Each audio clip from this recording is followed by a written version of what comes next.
नमस्कार, जी न्यूज देख रहे हैं आप। मैं हूं अदिति अवस्थी। शाम के 7:30 बजने वाले हैं और वक्त हो गया है हमारे शो बंगाल चले हम का। लेकिन उससे पहले एक अहम खबर उत्तर प्रदेश से आ रही है।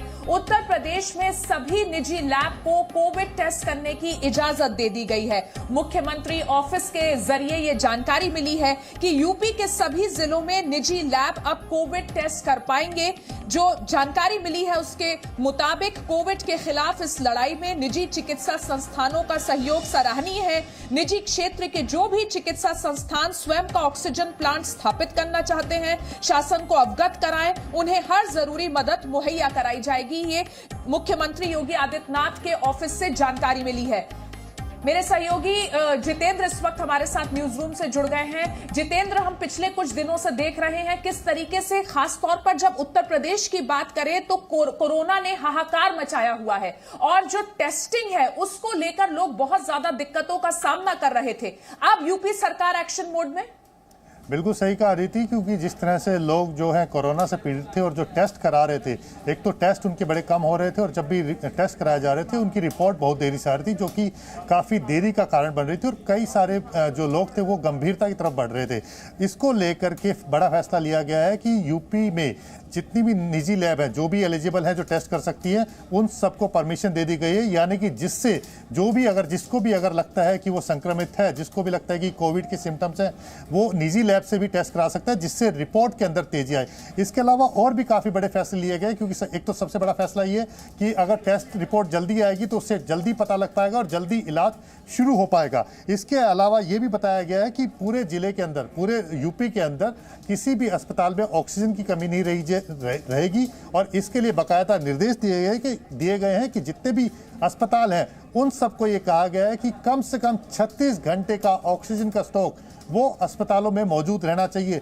यानी कि एक बड़ी राहत की बात यह है कि जो अब तक लगातार हम जिस तरह से देख रहे हैं कि देश भर में, दिल्ली के अंदर, हरियाणा के अंदर या अलग अलग जगह पर ऑक्सीजन की कमी का, जो जितने भी गंभीर मरीज है जिनको भी ऑक्सीजन की जरूरत है, वो लगातार ये शिकायत कर रहे हैं कि अस्पताल में ऑक्सीजन नहीं है। इसको लेकर के ये बड़ा फैसला है कि यूपी के जितने भी अस्पताल हैं सबको कहा गया है कि कम से कम 36 घंटे का ऑक्सीजन का स्टॉक रहना चाहिए और लगातार उसके लिए सप्लाई की जा रही है। और तीसरी बड़ी बात यह है कि जो छोटी छोटी इंडस्ट्रीज है जो ऑक्सीजन बनाती है, उन सबको भी कहा गया है कि वो भी ऑक्सीजन प्रोड्यूस करें और अस्पतालों को लगातार दे।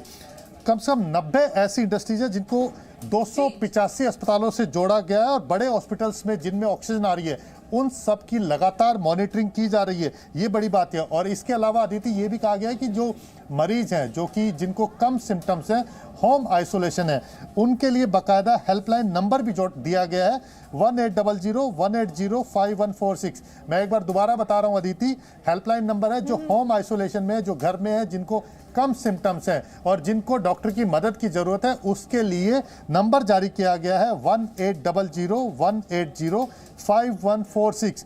इस नंबर पर फोन करके वो डॉक्टर से बात कर सकते हैं, क्या जरूरी दवाइयां हैं वो ले सकते हैं। और इसके अलावा ये भी फैसला लिया गया और बाकायदा इसके लिए दवाइयों की लिस्ट जारी की गई है कि जिस तरह से जो मरीज है जिनको सिम्टम्स आ रहे हैं लेकिन लगातार जब जांच कराते हैं रिपोर्ट देरी से आ रही थी तो उसमें देरी भी हो रही है, लेकिन जो घर में है उनको लग रहा है कि सिम्टम्स है, तो बाकायदा एक प्रिस्क्रिप्शन जो है वो जारी की गई है कि जो घर के अंदर है जिनको लग रहा है कि उनके अंदर सिम्टम्स आ गए हैं, तो उस प्रिस्क्रिप्शन के जरिए, यानी कि जो दवाइयों की सूची है वो जारी की गई है, वो घर में बैठे बैठे उस दवाइयों को शुरू कर दे ताकि इस पर तुरंत ही इलाज शुरू किया जा सके। और जैसे ही रिपोर्ट आती है और सिम्टम्स लगता है कि थोड़े गंभीर हो रहे हैं तो उसके बाद दूसरी दवाइयाँ शुरू की जा सके। लेकिन होम आइसोलेशन के लिए एक सेट प्रिस्क्राइब जो है वो शुरू कर दिया गया ताकि घर में बैठे बैठे ही लोग दवाइयां ले सके। और इसके अलावा सबसे बड़ी बात यह है अदिति कि जिस तरह से रेमडी और जो दूसरी जीवन रक्षक दवाइयां जिसकी लगातार कमी हो रही है, दिल्ली और यूपी और दूसरे शहरों के अंदर लगातार इस तरह की शिकायतें आ रही हैं कि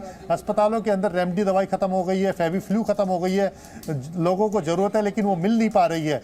ट्विटर से लेकर के हर जगह और फर्जी जो नंबर्स हैं उसके भी जारी हो गए हैं। इसको लेकर के यूपी सरकार ने कार्रवाई करते हुए कहा है कि जो व्यक्ति भी इन दवाइयों की कालाबाजारी करते हुए पाया जाएगा उसके खिलाफ एनएसए के तहत कार्रवाई की जाएगी। नोएडा में भी आज 105 रेमडी दवाइयों के साथ एक आदमी को पकड़ा गया है, जिसके खिलाफ भी एनएसए के तहत कार्रवाई की जाएगी। और इस तरह के और भी बहुत सारे लोग पकड़े गए थे जो कि लगातार कालाबाजारी कर रहे थे। जी अदिति। जी बिल्कुल, तो साफ है जितेंद्र की जो तमाम मुश्किलें लोग कोरोना के जो पेशेंट्स हैं और उनके परिवार वाले हैं जो उत्तर प्रदेश में फेस कर रहे थे, उन मुश्किलों को खत्म करने की कोशिश की जा रही है। प्राइवेट टेस्टिंग होगी और उसके साथ ही जो भी चिकित्सा संस्थान चाहेंगे कि ऑक्सीजन प्लांट स्थापित करना, उनकी सरकार मदद करेगी और साथ ही दवाइयों की कालाबाजारी पर भी रोक लगेगी। बहुत बहुत शुक्रिया जितेंद्र आपका इस पूरी जानकारी। Presenting V News app available on Google Play and App Store. Download it now.